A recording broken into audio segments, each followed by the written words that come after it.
Good morning, everyone. I'm Muriel Bowser. I'm the mayor of Washington, D.C. I'm joined by LaQuandra Nesbitt, the district's director of D.C. Health, and Christopher Rodriguez, the district's director of Homeland Security and Emergency Management.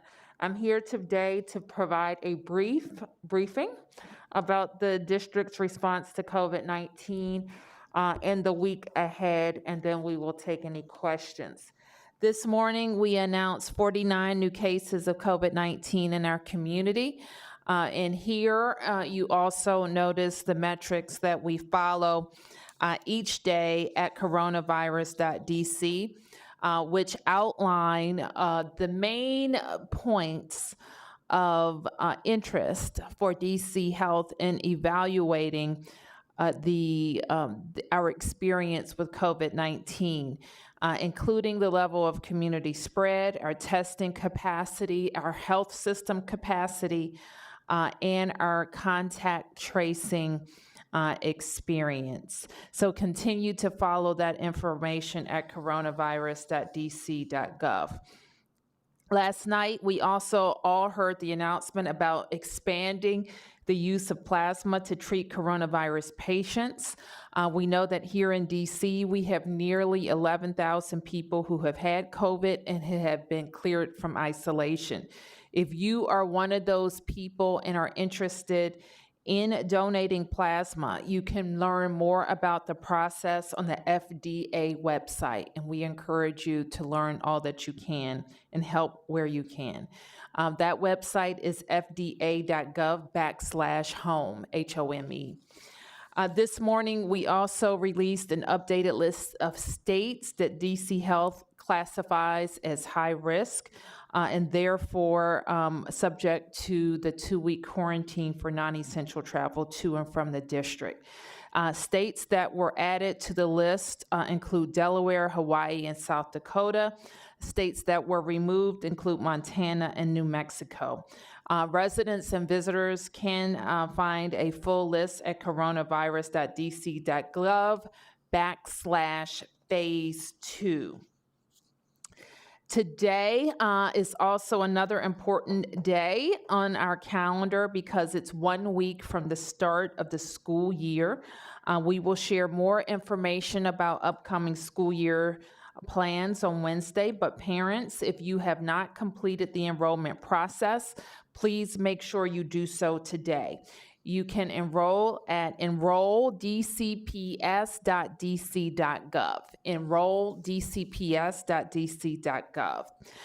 Term 1, as we have already announced, which runs through November the 6th, is all virtual for DCPS. We need to make sure every student has the technology they need to participate, and if you have not requested a device or internet access, you have a few options. First, you can call your school directly and talk to them about your needs. You can still fill out the technology survey at dcpsreopenstrong.com, and you can call DCPS 202-442-5885. So we want to make sure all students and families are connected. If your student is at a DC Public Charter School, please visit the DC Public Charter School website to connect to your individual school for more instructions. If you've already requested advice but don't have one yet in your possession, you can also call your child's school directly. So with that, I want to hand it over to Director Rodriguez to talk about HCMA planning for the upcoming week, and then we will be available for your questions.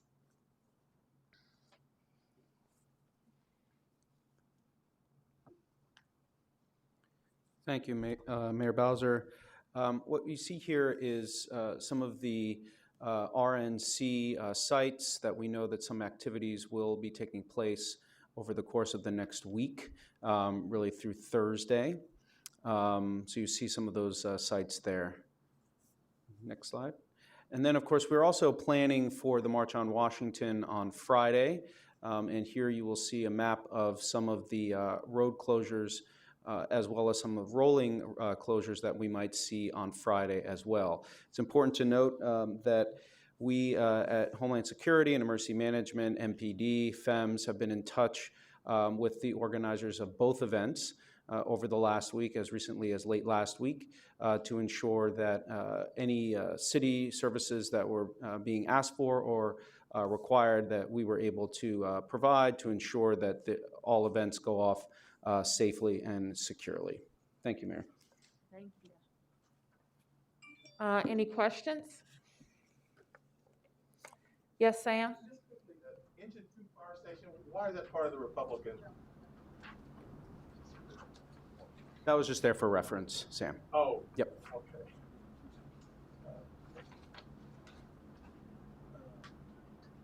Any other questions? Sam? Yes, ma'am.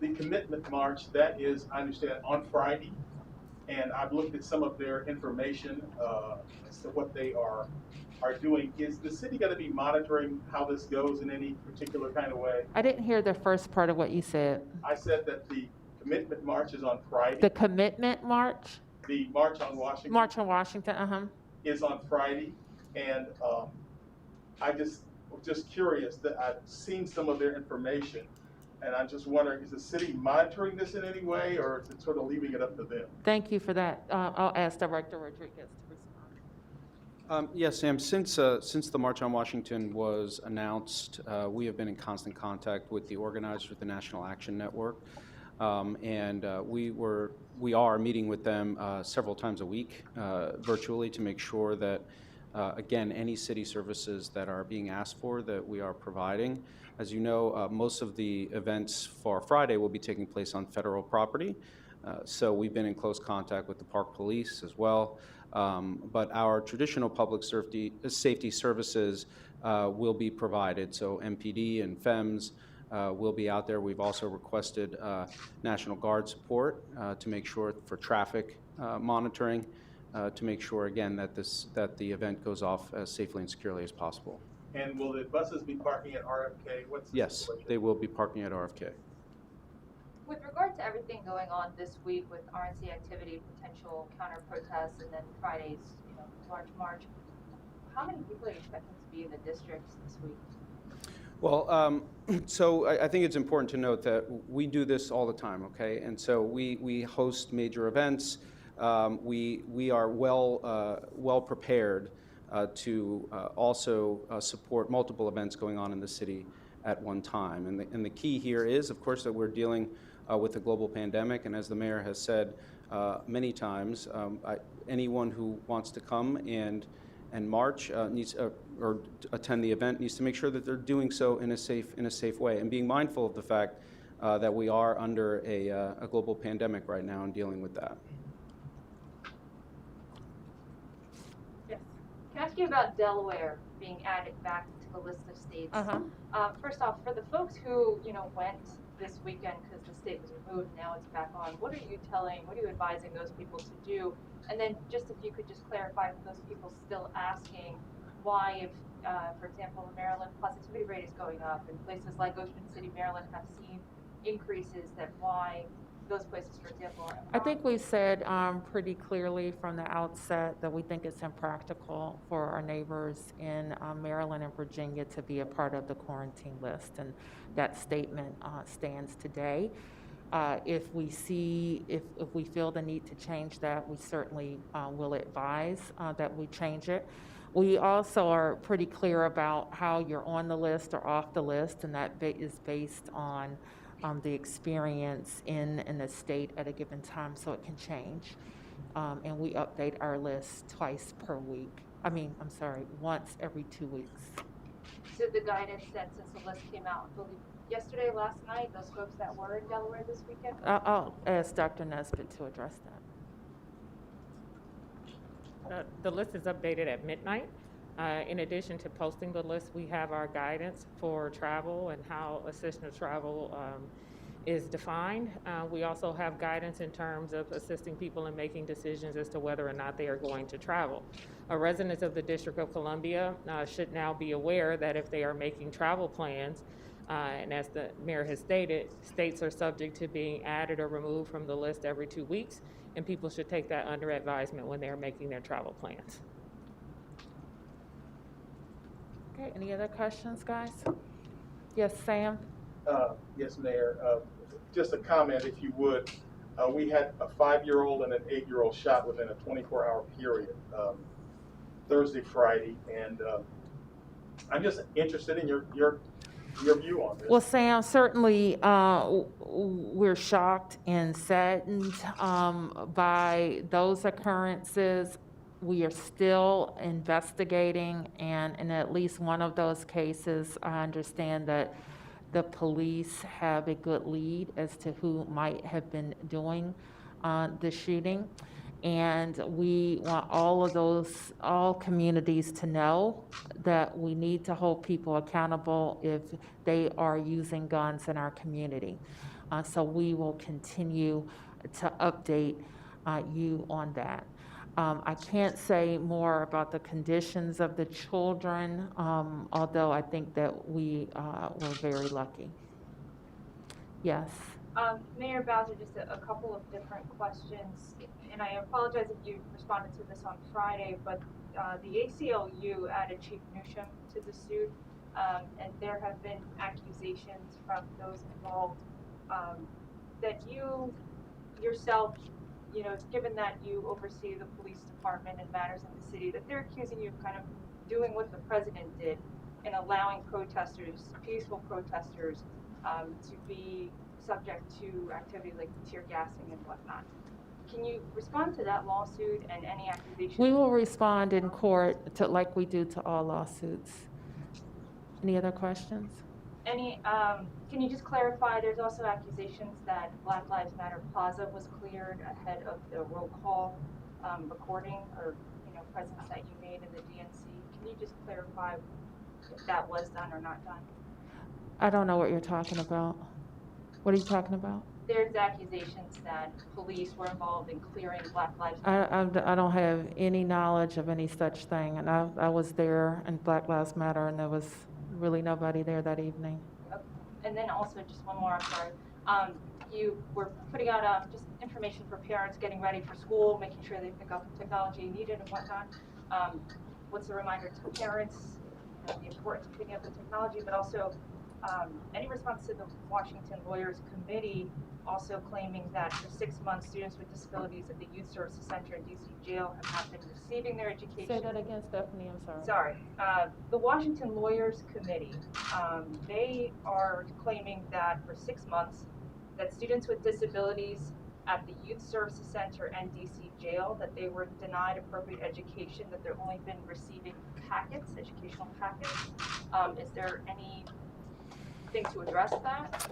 I'm not familiar with that, but if they're talking about children who are in our custody and are at one of our facilities, congregant facilities, is that what you mean? That's what they're Okay. I don't know specifically, but all of the services have been adjusted to keep people safe from COVID transmission. So I wouldn't be surprised if there was some adjustment to the services for children too. Is that it? Well, I guess there's not really an answer to this, but if you're telling parents and giving parents information to pick up their technology, how that might be addressed with those students. I don't know that they have a technology issue. Is that what the allegation is, that they don't have technology? That they weren't basically given the education that they're legally allowed to, that they only receive information on the packet. Well, I don't know. I can't comment on that until I know a little bit more, but I can say all public education has been modified, and none of it to my satisfaction, because I want every children in a school building in front of a teacher. So given that we're dealing with a global pandemic, services for all children has been modified. So that's something I'll have to follow up with to make sure that it is all that we can do for those kids, given that they're in an especially difficult situation because they're in a congregate setting. And we know that congregate settings especially early on in the pandemic, have been the most, we've been the most concerned about the transmission of COVID. Okay. Sam, did you have one last one? I have one last question. We're seeing that the daily death numbers seem to be pretty low. I think this was another day of no deaths in the city, and we're seeing one or none. Does that influence at what point you would consider moving to phase 3, or at least lessen some of the restrictions in phase 2 based on this kind of information? I'll turn to Dr. Nesbitt. Hi, thank you for the question, Sam. We are not going to base our recommendations on the number of deaths that are occurring. While not having deaths is definitely something that we see as a positive in the district, the amount of disease is also concerning for us. Unfortunately, we cannot predict by virtue of who gets sick, who will die. So we don't want to base our recommendations to the mayor in terms of moving into another phase or allowing additional activity in the current phase that we are in, phase 2, based solely on the number of deaths that we are seeing. So we will not be using the number of deaths in the district as an indicator by which we will move into a subsequent phase. What we are noticing in terms of our cases, and we've talked about this before, is since the July 1 timeframe, a higher proportion of our cases are occurring in the 20 to 30 age group, and actually in younger age groups overall than they were prior to July 1. We continue to observe that trend even if we just examine the data after August 1st. So it doesn't mean that individuals who are over 65 still aren't being impacted or that they aren't at higher risk for severe illness, but we don't drive our decisions based solely on seeing a decrease in the number of deaths in the district. Does it depend to any degree on the surrounding jurisdictions, their numbers in terms of influencing you as to when you move out of phase 2 or at least loosen some of the restrictions? Oh, that's a wonderful question, Sam. So we have very porous borders, and so some of the things that will happen in the district, depending on what activities we turn on and off, can impact the numbers that we see here. So for example, if we have more businesses moving out of a telework posture, we know that more people who live in the National Capital Region and work in the district will begin to come back to work. And that can have an impact on the number of cases among district residents who may come into contact with those individuals who contribute to the case counts in those surrounding jurisdictions if they are in fact having exposures in the workplace. So it doesn't solely contribute to our decisions, but that would be one of the things that if we were to make recommendations to businesses or workplaces that we felt comfortable with advancing or making a recommendation that telework could be rolled back, we would have an expectation that individuals who live in the National Capital Region and work in the district would now be coming back into the district, and that could have an impact on the case counts in the district. The mayor has spoken about how critically it is important for us to be aligned, for her to have conversations with the governors, for us to be aligned with other counties' decision making, because certain activities being available in other jurisdictions and not in another one just moves that social activity around the National Capital Region, and that can impact case counts as well.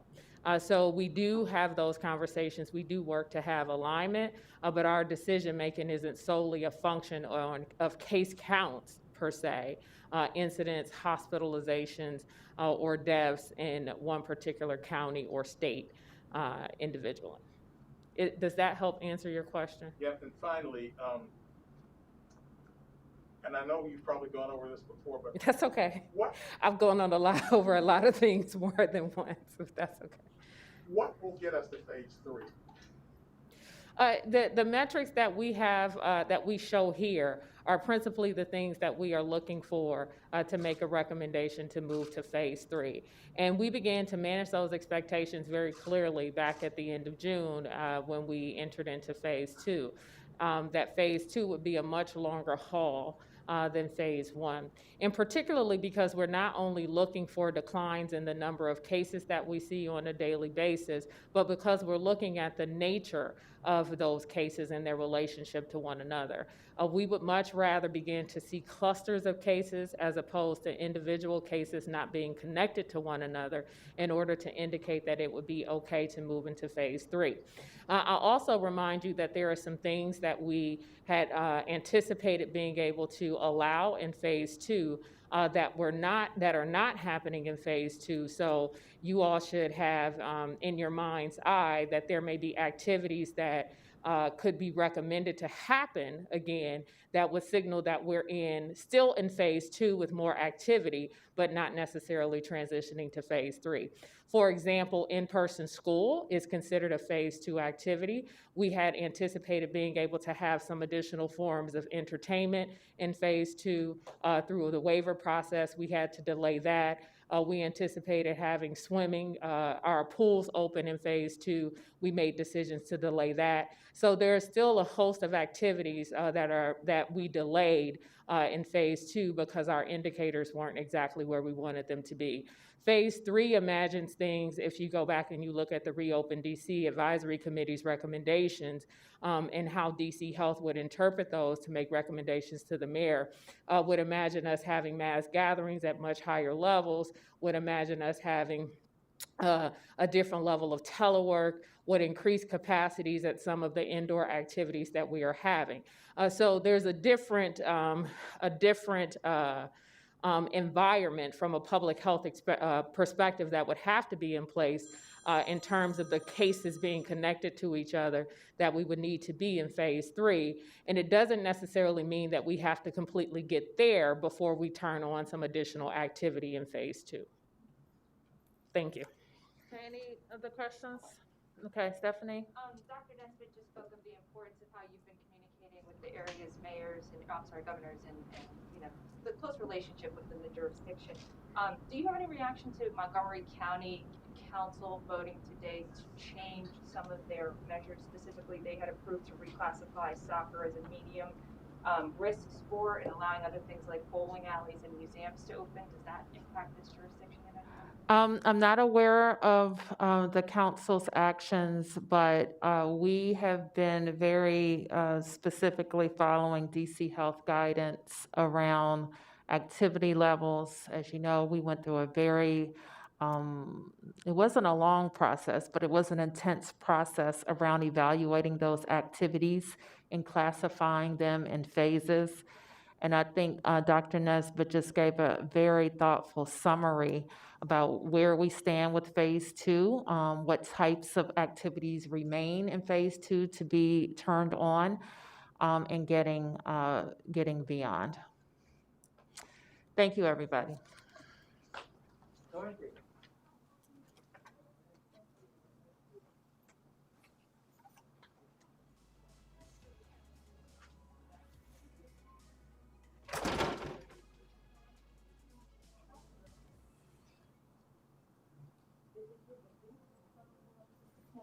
We now return to our